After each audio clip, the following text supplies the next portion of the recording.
bien. Après Olivier Amand, nous avons maintenant Thomas Imps,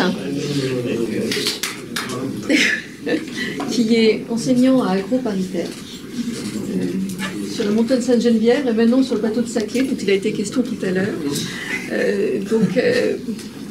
J'aime beaucoup l'interdisciplinarité si vous avez un bureau qui est et ben voilà, c'est notre allopathie. Donc Thomas est un généticien de formation, oui, et qui a un regard extrêmement neuf et non conventionnel sur la biologie de synthèse. Et cette obsession du contrôle et du concept de vivant-machine que la biologie de synthèse peut engendrer, donc du contrôle à la performance, il n'y a qu'un pas, ce qui fait le lien avec l'exposé d'Olivier Amand. Donc on te laisse la parole sur une heure et un débat suivra. D'accord, merci beaucoup. Merci de votre invitation. Je suis très sensible et toujours heureux de pouvoir échanger. Donc effectivement, j'arrive des terres de Paris-Saclay, enfin de Saclay.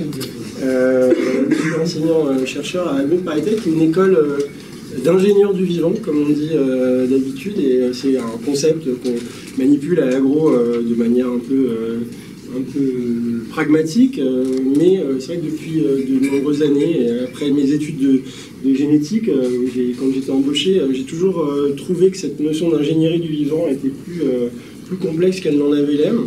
Et comme je m'intéressais, j'avais fait quelques petits travaux sur les origines du vivant dans mon postdoc, la question de la compréhension fondamentale du vivant a rencontré celle du concept de vivant-machine, et ce qui a donné naissance à la petite réflexion que je vais essayer de partager avec vous aujourd'hui. Donc on va situer sur un plan un peu plus fondamental que ce qui a été présenté juste avant, mais vous verrez que je crois qu'il y a des résonances, et il y en a même certaines qui sont explicites alors qu'elles n'étaient pas préparées, donc je pense que ce sera plaisant de voir ça, et du coup ce sera pas mal de biologie, donc j'ai cru comprendre que toute l'assistance n'était pas composée de biologistes, et c'est pas grave, ça arrive à des gens très bien, mais si jamais il y a des moments où c'est pas clair, ce que je dis, il ne faut pas hésiter à me demander de clarifier les choses.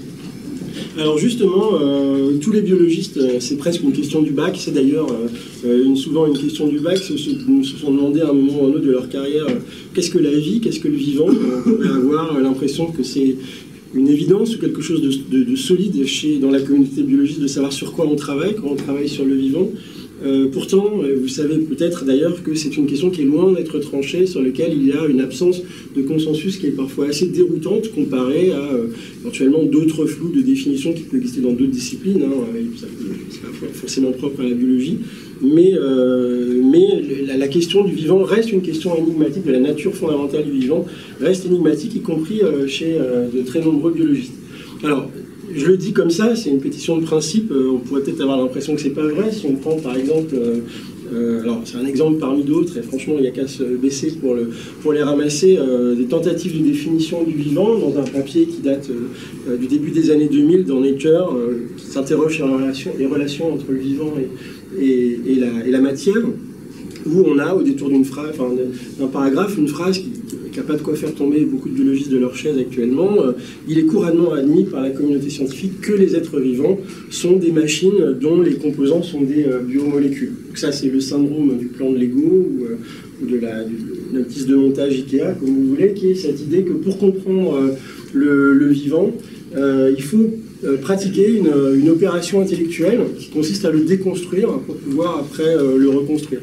Alors ça a été pendant des siècles une opération intellectuelle, et les dernières décennies, grâce à la biologie moléculaire, grâce à la convergence entre la biologie moléculaire, la biologie, la simulation informatique et les sciences de l'ingénieur, cette déconstruction intellectuelle a pu devenir aussi une déconstruction pratique, et c'est un des objectifs de la biologie dite de synthèse, d'opérer ce type de mise en expérimentation pratique de ce que sont les composants du vivant, pour arriver soit à le transformer radicalement, soit éventuellement le créer en laboratoire, puisque c'est un des objectifs glorieux que se donne la biologie de synthèse, qu'elle s'est donnée, et qu'elle se donne peut-être un petit peu moins depuis quelques années, parce que c'est peut-être un peu plus compliqué que ce qu'il n'y paraissait.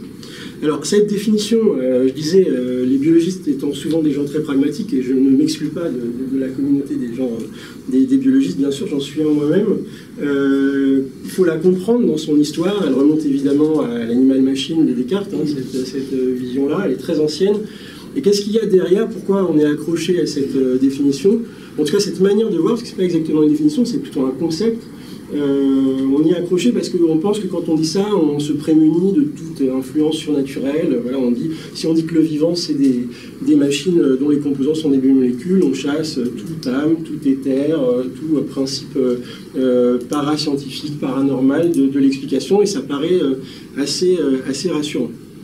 Alors, il y a une longue histoire, évidemment, de cette métaphore, de ce concept, qui remonte à Descartes. Certains le font remonter un peu plus loin, dans un ouvrage qu'une historienne des sciences qui s'appelle Jessica Reskin a consacré à la métaphore du vivant-machine au cours des siècles. Elle remonte un peu en amont de Descartes, mais dans ce livre, et d'autres, évidemment, ont travaillé sur cette question, elle montre qu'il y a un continuum au cours des siècles de cette métaphore, qui va toujours s'adapter à la modernité technique de son temps, de son époque. C'est-à-dire que Descartes comparait notamment les êtres vivants, les animaux, notamment au système hydraulique, donc, qui faisait la beauté et le prestige des jets d'eau, des jeux d'eau de Versailles, par exemple, et qui était très à la mode. On a ensuite comparé le vivant à des horloges, je vais y revenir. On a comparé le vivant à des machines à vapeur, on a comparé le vivant à des machines à calcul, à des usines, et puis on y reviendra, on a comparé beaucoup les vivants à des ordinateurs au XXe siècle, une sorte de prolongement de cette métaphore, mais qui pose de nouveaux problèmes. Alors le problème avec cette métaphore, c'est qu'en fait elle est assez sous-déterminée épistémologiquement. C'est-à-dire que quand on pense qu'on se prémunit de toute influence du surnaturel, quand on utilise cette métaphore, l'histoire nous montre que ce n'est pas forcément le cas. Vous avez des auteurs qui utilisent cette métaphore de manière très explicite au service d'une description matérialiste, y compris sur le plan philosophique de la nature, hein, comme de la Métrie, par exemple, dans son livre « L'homme-machine ». Mais chez Descartes, c'est déjà un petit peu différent, dans une position dualiste, où il y a la coexistence d'une âme et d'un corps, donc on n'est pas dans quelque chose qui exclut forcément la présence de surnaturel. Et puis sur des pas de temps plus longs, en termes évolutifs, la métaphore de la montre, par exemple, elle a été utilisée par William Paley, qui est le fondateur du fixisme, qui est le fondateur du créationnisme, donc qui est celui qui a le plus nourri l'idée que Dieu intervenait dans les processus vivants, à l'opposé d'un Richard Dawkins, par exemple, qui utilise la métaphore de l'horloger aveugle pour défendre un darwinisme étendu, et lui dans une perspective très matérialiste, y compris sur le plan philosophique, parce qu'il est un athée militant. Donc vous voyez en fait qu'avec ces quelques exemples, c'est pas parce qu'on utilise la métaphore du vivant-machine qu'on classe définitivement le problème et qu'on chasse éventuellement tous les problèmes. Or, c'est une métaphore qui a elle-même ses propres limites.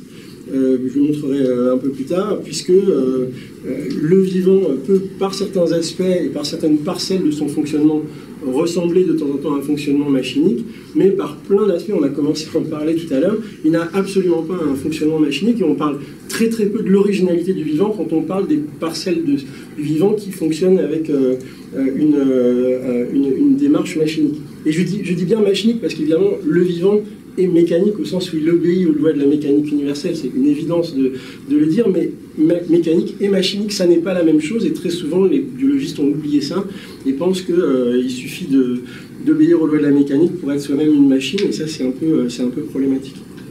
Alors, donc vous voyez que la définition du vivant-machine, elle pose un certain nombre de... Enfin, elle prétend permettre un certain nombre de choses, mais elle a un certain nombre de limites. Alors, dans les tentatives de définir le vivant, ces dernières années, il y a eu une autre gamme d'explications qui a été avancée, qui est de dire le vivant, c'est une forme d'émergence particulière, c'est une forme de complexité particulière.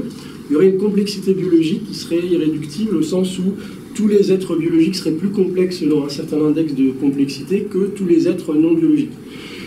Alors ça, c'est très compliqué parce qu'on attend des gens qui font cette proposition, qui nous donnent un index de complexité qui permettrait de classer tous les vivants d'un côté et tous les non-vivants de l'autre.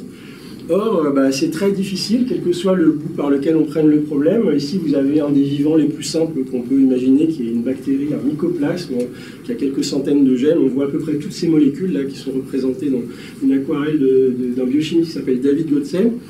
moi je suis beaucoup plus passionné par ces découplages que par un superordinateur ou que par une falaise, hein. Chacun ses objets de prédilection, mais j'aurais du mal à vous prétendre que par quelques moyens qu'on puisse le prendre, cet objet-là est plus complexe qu'un superordinateur ou qu'une falaise d'ailleurs, parce que quand on veut décrire une falaise, il faut la décrire quasiment pixel par pixel, et ça fait une quantité d'informations qui est très complexe à envisager. Donc l'axe de la complexité des propriétés émergentes n'est pas non plus quelque chose d'assez satisfaisant.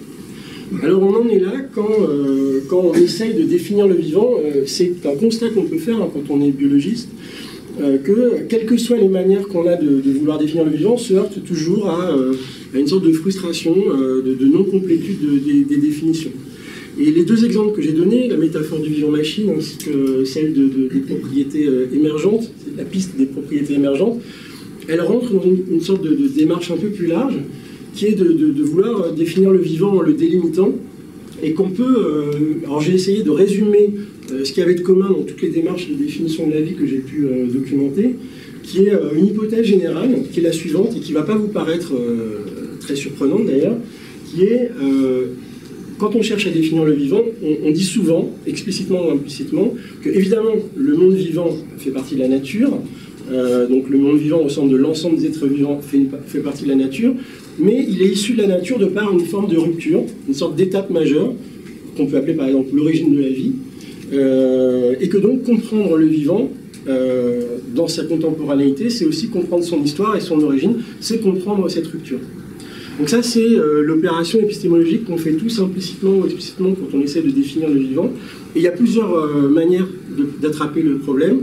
Il y a au moins trois manières. On parle souvent de triangle épistémologique à leur endroit. Trois manières complémentaires d'attraper ce que c'est que l'originalité du vivant.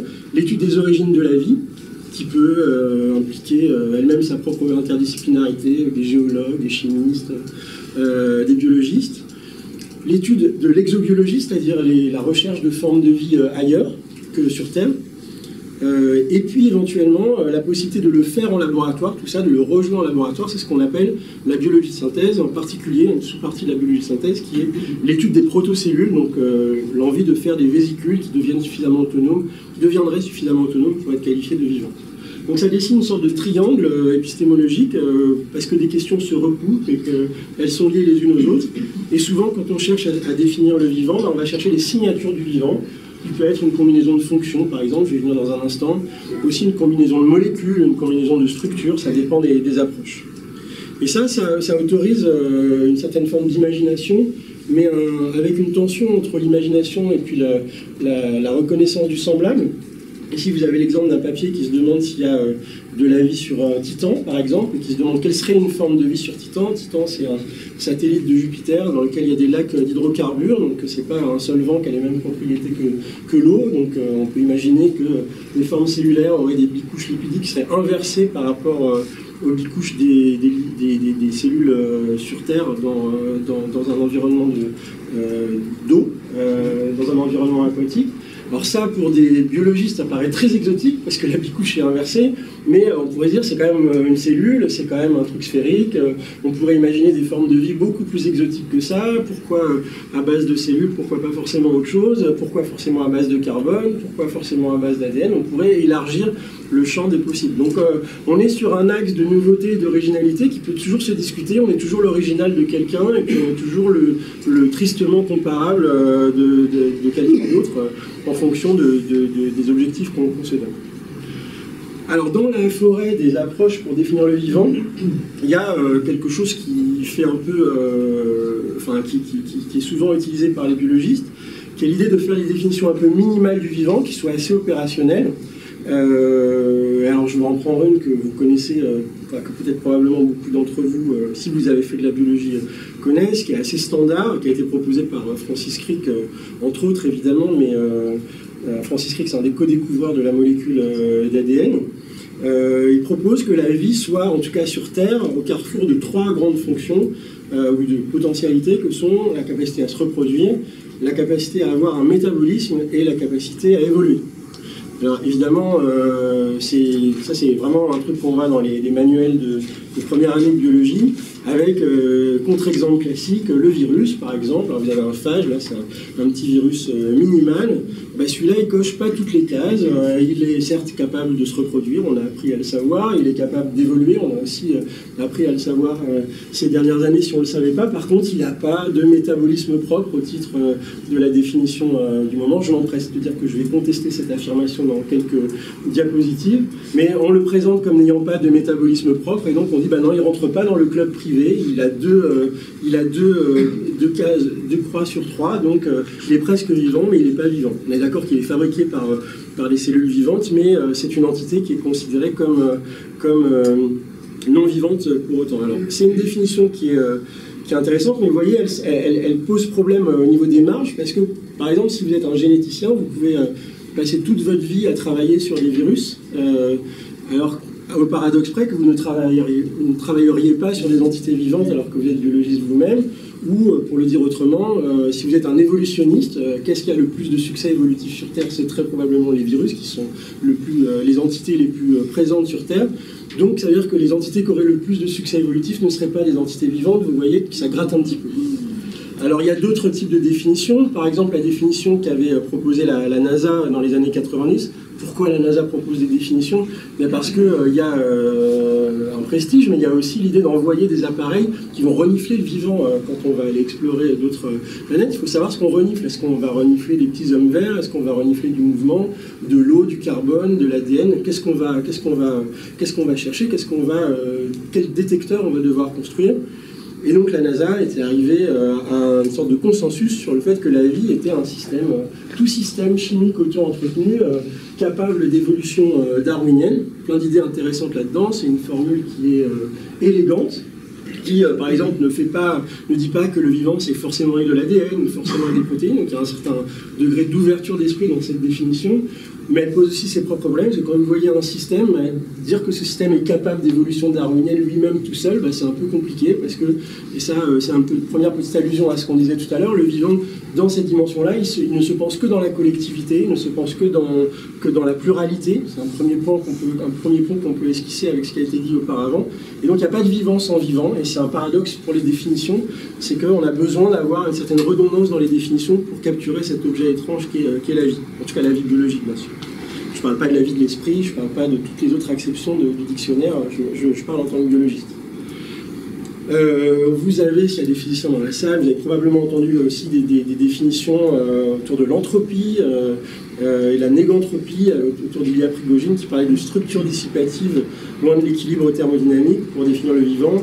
Terme un peu technique pour les gens qui ne sont pas physiciens, mais qui pose aussi ses propres problèmes, même s'il est très utile, parce qu'on peut faire rentrer dans cette catégorie une flamme, des objets géologiques en mouvement. Enfin, il y a plein de structures dissipatives qui ne sont pas du tout considérées comme vivantes biologiquement, et donc ce n'est pas une définition qui marche très très bien. Et puis j'en viens à des définitions plus complètes, en tout cas plus roboratives. On oublie l'idée de tout définir en une phrase, mais on va s'autoriser à cumuler en fait un certain nombre de fonctions. Alors ça, c'est une pratique qui remonte à très très longtemps. Depuis Aristote, on essaie de définir la vie en montrant que c'est au carrefour de plusieurs fonctions. Alors Aristote disait c'est la nutrition, la reproduction, la sensation, la capacité de mouvement, la capacité de penser. Alors évidemment, il ne disait pas que tous les êtres vivants pensaient. Il acceptait qu'il puisse y avoir des formes différentes d'intensité de vie. C'est une vision très, très scientifique évidemment, mais vous verrez que ça peut résonner avec des choses plus contemporaines. Et puis, en faisant un saut, évidemment, un saut très acrobatique dans le temps, on peut voir des définitions contemporaines, comme celle d'Ernst Mayr, qui est un des grands acteurs de la synthèse évolutive moderne, de la remise à jour de la théorie de l'évolution au milieu du XXe siècle, qui proposait 8 piliers pour définir le vivant. Alors, pardon, c'est en anglais, à tous les niveaux, les systèmes vivants ont une organisation complexe, énorme, et une organisation adaptative. Alors, avec toute une série d'entrées qui sont plus ou moins difficiles à manipuler. Par exemple, la 3, les phénomènes importants dans les systèmes vivants sont de manière prédominante qualitatifs et pas quantitative. Donc comment manipuler ce type d'outils de manière opératoire, c'est un peu compliqué. Donc on est face à ce paradoxe que quand on a des définitions très simples, elles sont frustrantes. Quand on a des définitions qui sont exhaustives, elles sont épuisantes, elles sont exhaustives y compris en anglais, elles sont épuisantes et du coup elles sont pas manipulables. À tel point qu'on a compilé dans des ouvrages des centaines de définitions. Ça, bon voilà, il existe des centaines de définitions du vivant. Il y a même des auteurs qui se sont dit est-ce qu'on ne pourrait pas, en faisant un peu de travail de sémantique, de recherche sémantique sur ordinateur, de traquer ce qu'il y a de commun à toutes ces définitions. Donc ici vous avez une collection de 123 définitions qui ont été utilisées dans les années 2010 pour définir ce que c'est que le vivant. Alors vous voyez dans ces 123 définitions, vous voyez 123 le mot vie apparaître, donc ça c'est plutôt une bonne nouvelle. Bon là c'est vraiment fait de manière un peu à l'ancienne, hein. Je pense qu'il y a des travaux maintenant qui sont beaucoup plus subtils, donc vous voyez qu'on a dissocié le living et tout. Et donc vous voyez que le vivant, c'est un peu tout ça. Alors on se demandait si ça allait pas donner un sens spontané à la définition du vivant, mais vous voyez que quand vous regroupez par grande thématique ces mots qui reviennent de manière fréquente dans toutes les définitions, vous voyez que le vivant, c'est au carrefour de la notion de système, matière, chimie, reproduction, complexité. Bon, on est un peu en train de compter les moutons en comptant le nombre de pattes et en divisant par 4. Je ne suis pas sûr qu'on apprenne beaucoup de choses finalement en passant par cette approche. C'est intéressant en tant que tel, hein. Je ne critique pas évidemment la production scientifique que je vous présente, mais disons qu'elle montre ses limites. En tout cas, elle ne nous permet pas, peut-être sans surprise d'ailleurs, d'aller au-delà dans notre définition du vivant. Alors l'affaire se complique encore un petit peu si on s'intéresse à la philosophie de la biologie, qui me semble être un des domaines très riches, y compris pour les biologistes, pour sortir un peu de nos ornières. Parce que là, il y a une pluralité d'approches qui est encore plus énorme. Donc je fais référence à un numéro d'une revue, la revue Synthèse, qui avait consacré un numéro à la définition du vivant. Et alors là, c'était un feu d'artifice de positions extrêmement contradictoires les unes avec les autres. Pourquoi pas, on ne demande pas aux philosophes d'être tous d'accord entre eux, bien heureusement. Vous aviez des auteurs qui vont vous dire la vie doit forcément être un concept aux frontières floues. Alors, ce qui est peut-être la chose qui, moi, me pose le plus de problèmes. Pourquoi il faudrait que la vie, ou le vivant, les objets vivants, soient quelque chose de flou? Pourquoi on devrait accepter de manière principielle que la vie soit impossible à définir autrement que de manière floue? Je vais essayer de sortir de cette impossibilité tout à l'heure en faisant une proposition, mais c'est quelque chose qu'on entend souvent et qui me semble être une manière d'admettre à demi-mot que c'est très difficile, mais de s'en sortir un petit peu en bottant en touche, en disant si c'est très difficile, c'est peut-être que le flou est nécessaire dans la définition. Je pense qu'on peut donner des définitions claires aux choses, y compris quand leurs frontières sont difficiles à délimiter. Par rapport à... En face de ça, vous avez d'autres auteurs qui vont vous dire la vie c'est évident, ça se reconnaît quand on la voit. James Lovelock par exemple, alors je ne rends pas justice à la pensée de James Lovelock en extrayant juste une petite phrase, mais cette phrase est connue et elle revient souvent dans les discussions à ce sujet. Elle dit notre reconnaissance des choses vivantes est instantanée, automatique. On a un set d'instincts hérités, innés, qui nous permet d'avoir un système de reconnaissance rapide, très efficace de la vie. Alors ça, c'est vrai que quand on voit un chat ou un séquoia, on comprend que c'est vivant peut-être instinctivement. Quand on voit une moisissure, pour la différencier de rouille, ça commence à être peut-être un peu plus compliqué. Donc je doute que justement dans les endroits où ça gratte, justement, où c'est compliqué, ce genre d'affirmation soit si utile que ça.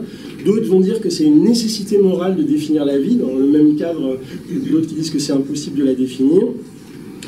D'autres vont vous dire que c'est impossible. Il faut pratiquer, comprendre le vivant sans chercher à le définir, parce qu'on ne peut pas définir le vivant tant qu'on n'a pas de théorie du vivant. J'ai envie de dire l'inverse est aussi vrai. Donc, à mon avis, ça traduit le même désarroi par rapport à la difficulté à définir la vie selon les critères habituels. D'autres vont même vous expliquer que c'est impossible et inutile,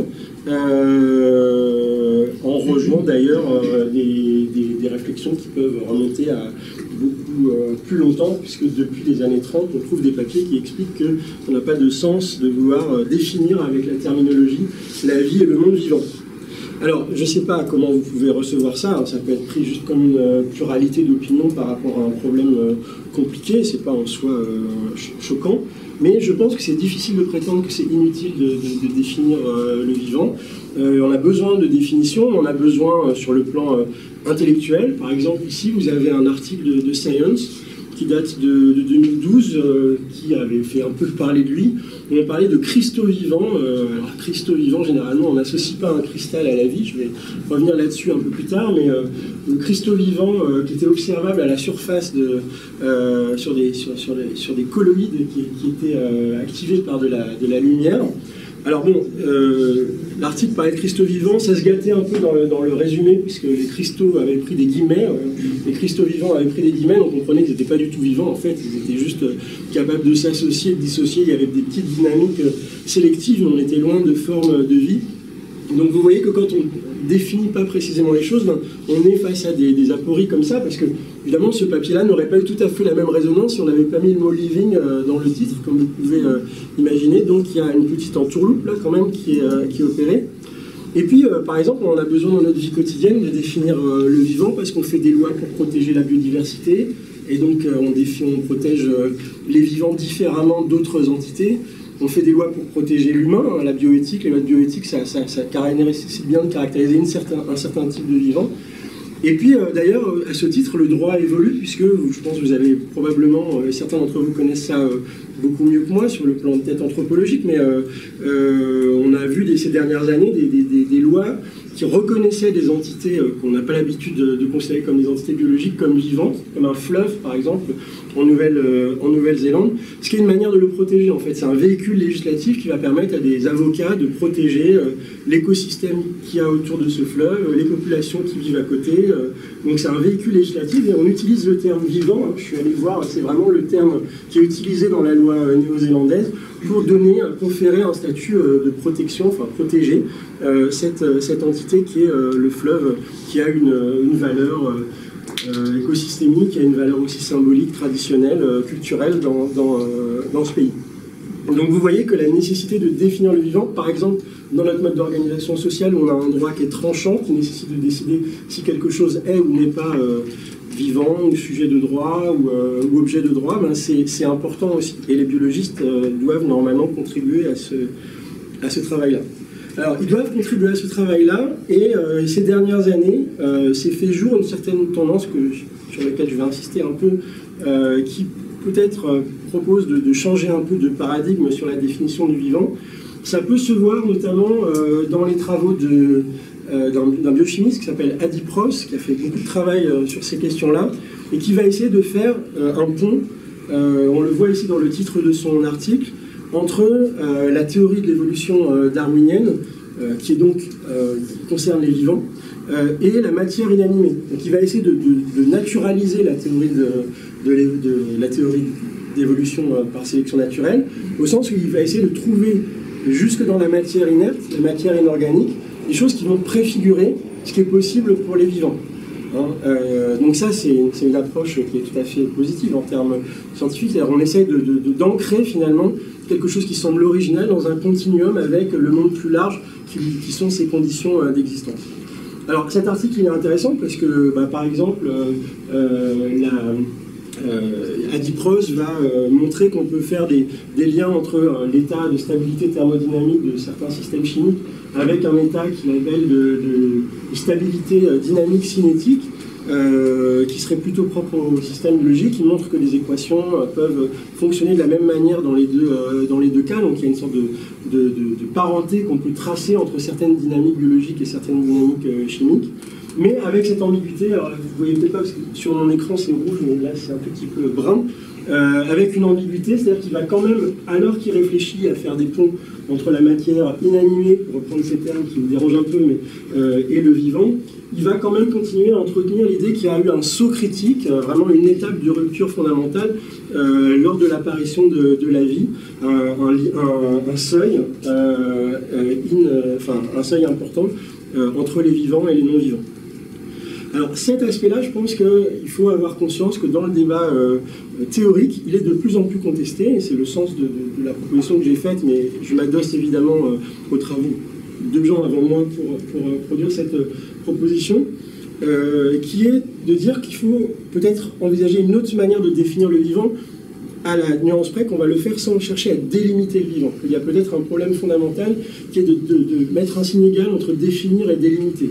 On pense souvent que définir le vivant, c'est l'idée que si on avait beaucoup de temps, on fait passer tous les objets de l'univers sur un tapis roulant et on les met dans 2 grands sacs, vivants et non vivants. Et donc, c'est aussi la métaphore de rentrer ou pas à l'intérieur de la boîte de nuit. Vous voyez un peu cette idée. Alors, il y a peut-être une autre manière de procéder qui est très concrète, qui est ouverte à l'expérimentation, à la réfutabilité, enfin qui est complètement dans les canons de la science. Et je vais essayer de vous la décrire. On peut commencer par la décrire en s'appuyant sur les travaux d'un philosophe de la biologie, qui connaît d'ailleurs bien la biologie de synthèse, parce qu'il est partenaire d'entreprises qui travaillent en biologie de synthèse. Et il a proposé il y a quelques années une sorte de manière de voir le vivant qui part de définitions assez classiques. Ici, vous voyez un C, un M et un P, donc il appelle ça des diagrammes CMP. Le C, c'est pour compartimentation, le P, c'est pour programme, et le M, c'est pour métabolisme. On voit une sorte de définition minimale du vivant avec un trépied, hein, comme j'en ai donné tout à l'heure. Et il dit, ça paraît être une manière de définir le vivant assez classique, mais il montre que, en fonction de différents... je ne sais pas si je vais utiliser ça, c'est un peu autoritaire, cette baguette. Il montre que, évidemment, le vivant tel qu'on le connaît, il se placerait plutôt dans cette partie-là de la représentation, où évidemment le compartiment est une condition d'existence du métabolisme, qui est lui-même qui conditionne le programme, que tout le monde est en fait interdépendant, et que même il y a des boucles d'auto-dépendance dans chacune des parties du diagramme. Mais on pourrait imaginer des formes de vie qui seraient intermédiaires, dans lesquelles il n'y a pas la complétude des relations qu'il peut y avoir entre ces trois différentes composantes. Alors dans ce papier, il dénombre en fait la quantité de possibles qu'il y a. Alors c'est vraiment du dénombrement mathématique tout simple. Si vous partez d'une situation hypothétique où vous avez des compartiments purement inertes, par exemple un compartiment minéral dans lequel il n'y a rien, un programme, ce serait par exemple une molécule autoréplicative, une sorte de préfiguration de l'ADN ou de l'ARN qui serait capable de se dupliquer, un proto-métabolisme, on pourrait imaginer des formes qui seraient complètement indépendantes les unes des autres, et puis par un degré de complexification croissant, il y a un programme qui peut avoir un effet sur du métabolisme, un début de couplage en fait qui s'opère. Donc il y a une combinatoire qui se met en place, on peut dénombrer tout ça, il y a 512 possibilités, voilà.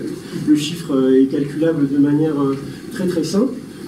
Et en fait ce que dit Marc Bedeau, c'est que nous on est là, la vie elle est là, il ne faut pas avoir l'impression qu'elle est parfaite parce qu'elle est à droite du spectre, mais elle est dans sa complexité, chaque compartiment comme je l'ai dit influe sur les 2 autres. Et il dit, en fait, on pourrait imaginer plein de mondes possibles, très concrets, sur d'autres planètes, à d'autres échelles, dans lesquelles ces relations ne seraient pas tout aussi développées.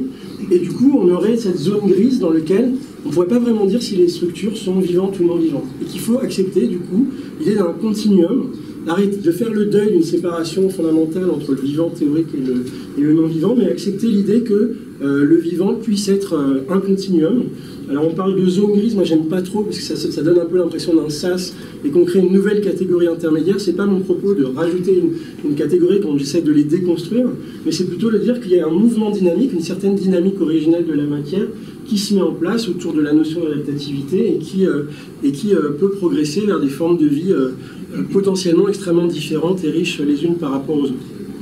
Alors cette proposition, elle a été, moi, elle m'a beaucoup influencé. Elle a aussi beaucoup influencé un philosophe de la biologie qui travaille au Québec, qui s'appelle Christophe Malater, et qui a proposé le concept de lifeness il y a quelques années, pour justement parler de cette sorte d'intensité de vie qu'on pouvait voir dans certains organismes et accepter l'idée d'un continuum où il n'y aurait pas une vie et une non-vie, mais une sorte de continuum de possibilités. Et là, vous avez un début d'axe. Vous voyez des molécules qui ne sont pas considérées comme vivantes, des bactéries qui le sont de manière évidente, et puis toute une série d'organismes. Alors comment il les classe sur cet axe? Lui-même, il a fait un travail là, de bibliographie, il allait interroger des bases de données, mais là pour le coup sur des dizaines de milliers d'articles, donc il a vraiment fait un travail sur des abstracts très très grands, et il voit le nombre de fois où les entités sont qualifiées de vivantes ou pas, et il classe sur la base d'une très très grande quantité d'articles de la littérature scientifique ce qui donne une vision à un instant T de la manière dont la communauté scientifique peut considérer telle ou telle entité. Et de fait, alors tout ça pourrait vous paraître extrêmement spécieux, théorique, parce qu'on se dit, mais en fait sur Terre, est-ce que ces trucs-là, ça existe?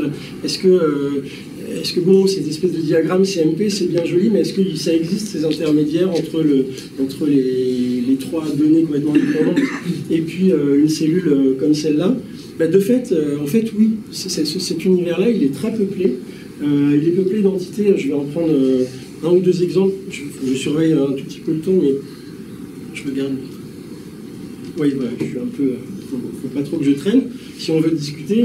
Il y a toute une série d'entités dont on serait bien en peine de définir si elles sont vivantes ou pas. Je vais en décrire un peu plus en détail une ou deux, mais par exemple, pour aller rapidement sur certaines, là vous avez des gros virus par exemple qui ont été découverts dans les années récentes, des virus qui ont plus de gènes que certaines bactéries, voire des virus qui peuvent être infectés par d'autres virus, et des gens se sont amusés à dire bah, s'ils sont infectés c'est qu'ils sont malades, et s'ils sont malades c'est qu'ils sont vivants. Donc on a ce genre de jeu. Alors ça peut vous paraître des jeux un peu de langage, et dans une certaine mesure ça l'est, mais vous avez par exemple, si vous placez sur l'angle de la génétique, c'est intéressant de voir que vous avez des virus qui possèdent beaucoup plus de gènes que certaines cellules, par exemple.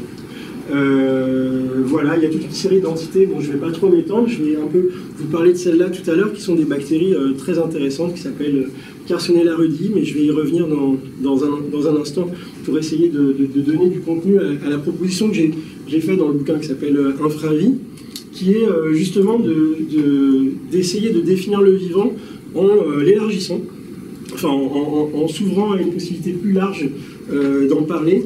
Je pense que ce qu'on pense être généralement une originalité du vivant existe en fait au sein d'un monde qui est plus large, que j'ai appelé le monde infravivant, et qui va inclure évidemment les vivants qui sont canoniquement considérés comme tels, et que toutes les entités qui sont dans ce monde-là, qui peuplent ce monde-là, sont des entités qui sont caractérisées par une mise en mouvement adaptative de la matière. Pour moi, c'est très important, et c'est intéressant de voir que la notion d'adaptation, elle est cardinale pour toi, et puis elle est importante aussi. Ça veut dire que, moi je parle du moteur darwinien, là, quand je parle de ça de manière très claire, et qu'évidemment ça va inclure des organismes, mais ça peut aussi inclure dans une certaine mesure des structures cristallines, je vais y revenir dans un instant, des virus, des organites, et qu'en son sein, le monde vivant existe, et il peut être défini non pas comme un périmètre, mais comme une des possibilités matérielles du monde infravivant. Ici, vous avez une représentation bleue, et vous voyez tous qu'il y a une tache rouge là et une tache rouge là. Et on pourrait discuter pendant des heures sur le début de la tache, le moment où elle commence, mais on est tous d'accord pour dire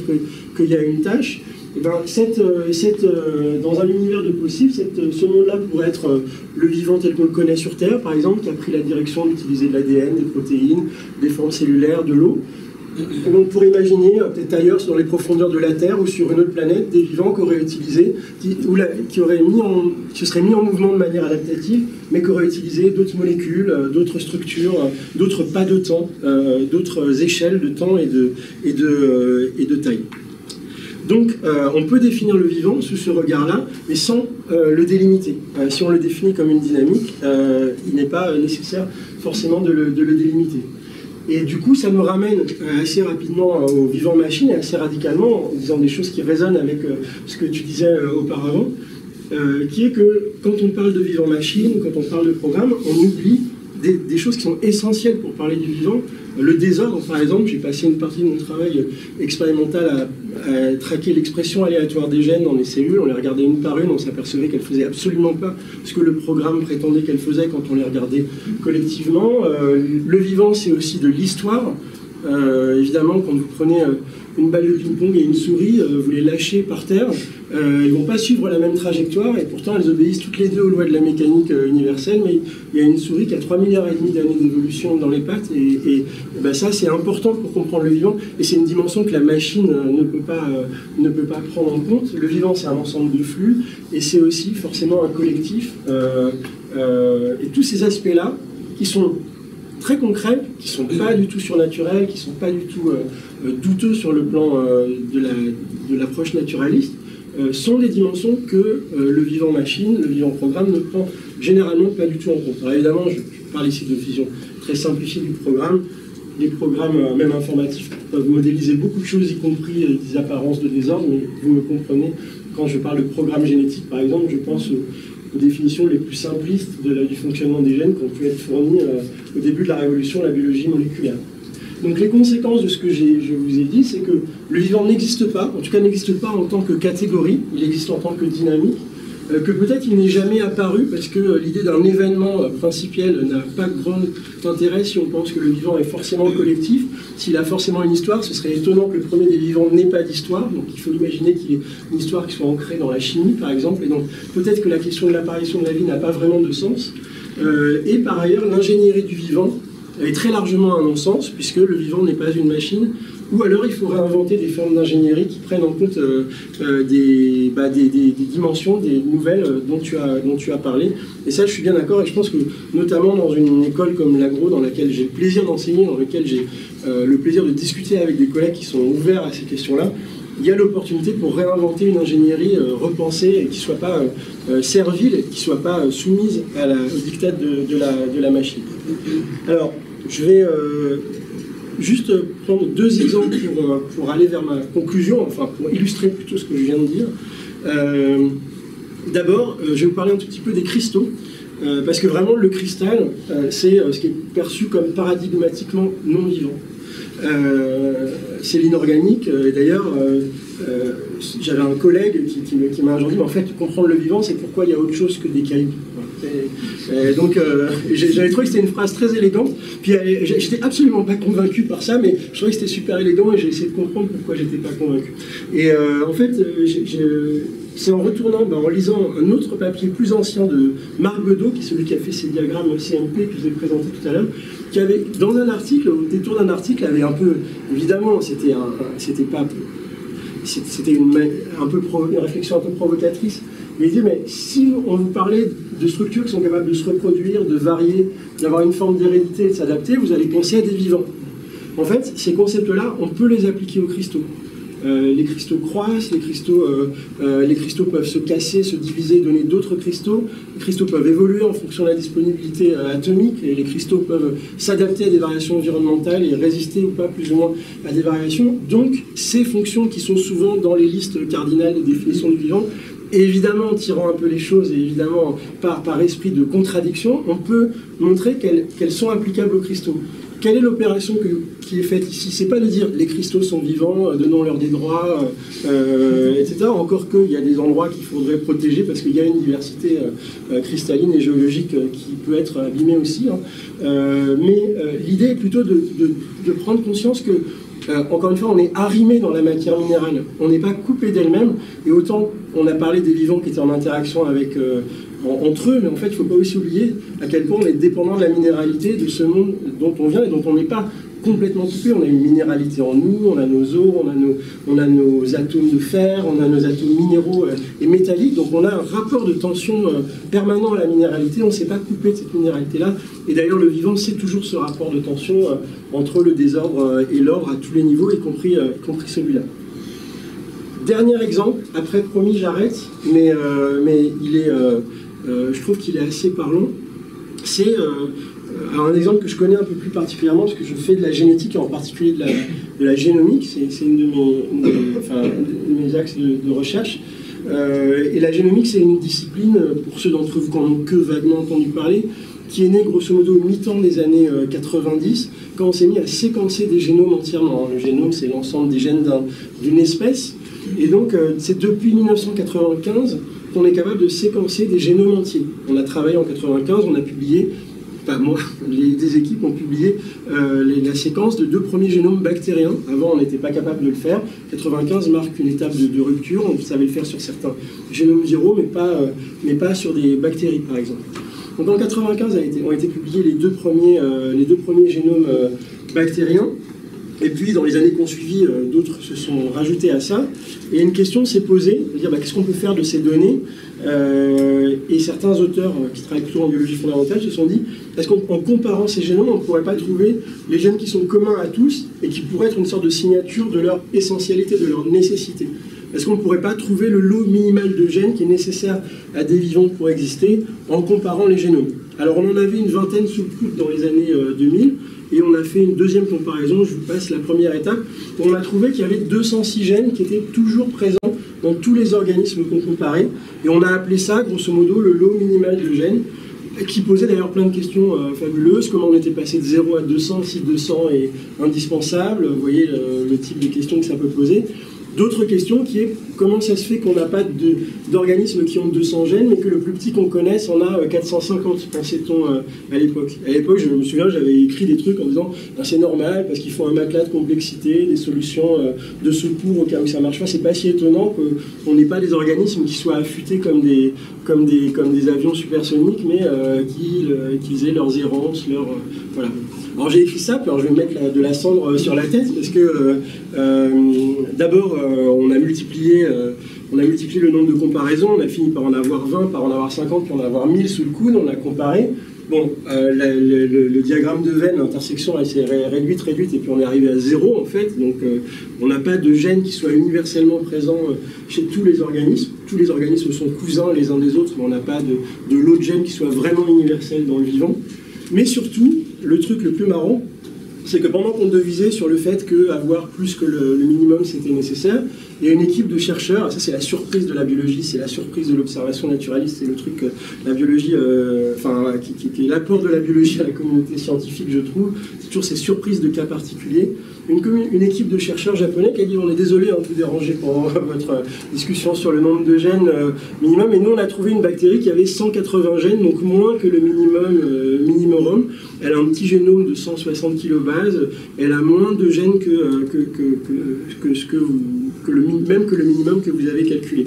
Alors cette bactérie elle est là, je vous l'ai évoquée tout à l'heure rapidement, elle s'appelle Carsonella rudii, et en fait c'est une bactérie, les biologistes vont comprendre cette affaire, elle a un biotope très particulier puisqu'elle vit à l'intérieur, non pas des organismes, mais des cellules. Elle vit à l'intérieur des cellules.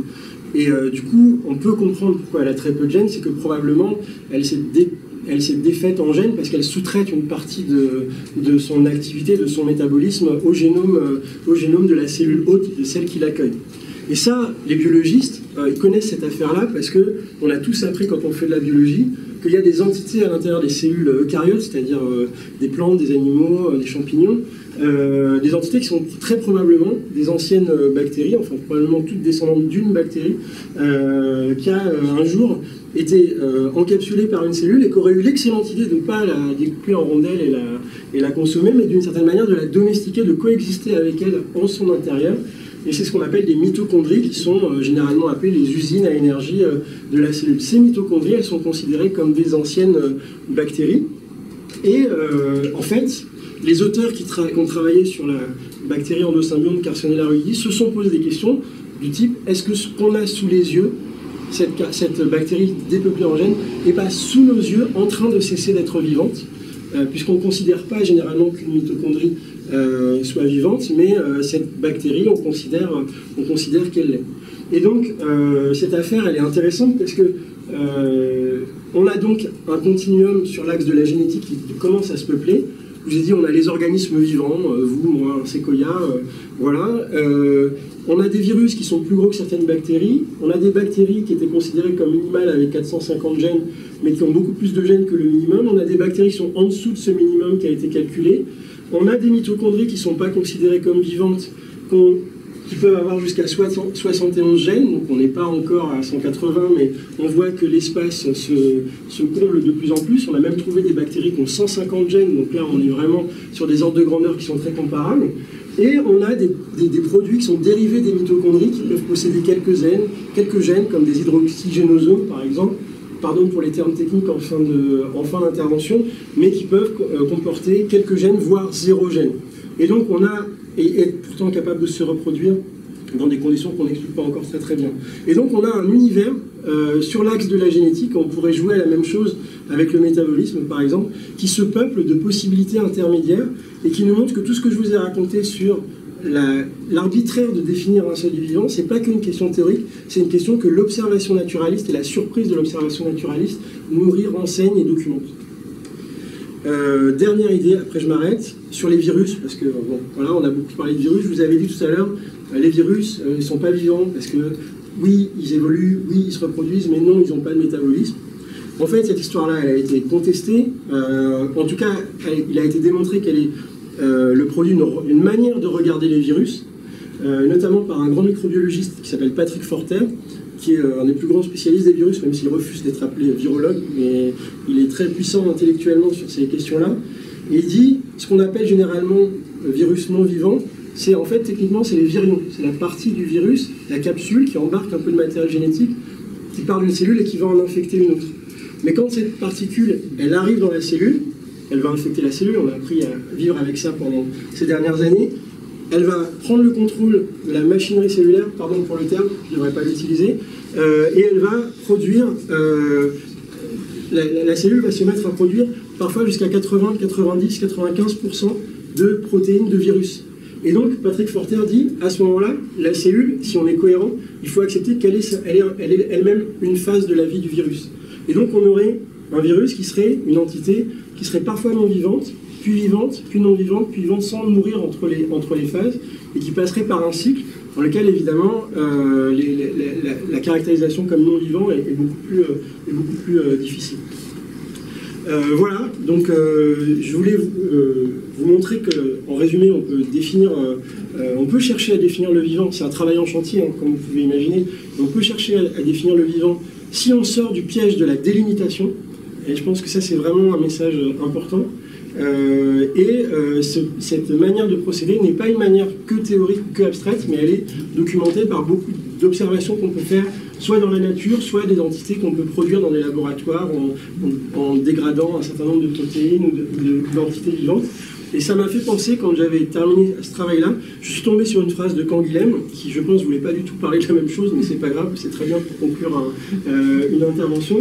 Il disait « Il ne peut rien manquer à un vivant si on veut bien admettre qu'il y a mille et une façons de vivre ». Donc c'est finalement en résonance avec ce que j'ai essayé de vous raconter. Et j'aime bien aussi cette définition, j'essaie de ne pas trop mélanger l'éthique et la science quand je parle de découverte, enfin de science expérimentale. J'aime bien parler d'éthique, mais j'essaie de ne pas mélanger les deux. Mais j'aime bien cette idée de « il ne peut rien manquer à un vivant » à l'époque où on nous parle de vivants augmentés, à l'époque où on nous parle d'humains augmentés. On présente les humains comme des jauges qui seraient incomplètes et qu'on pourrait remplir de données, de data, de performances. J'aime bien l'idée que chaque vivant soit plein différent, plein à sa manière, plein de manières différentes, mais plein quand même. Je vous remercie.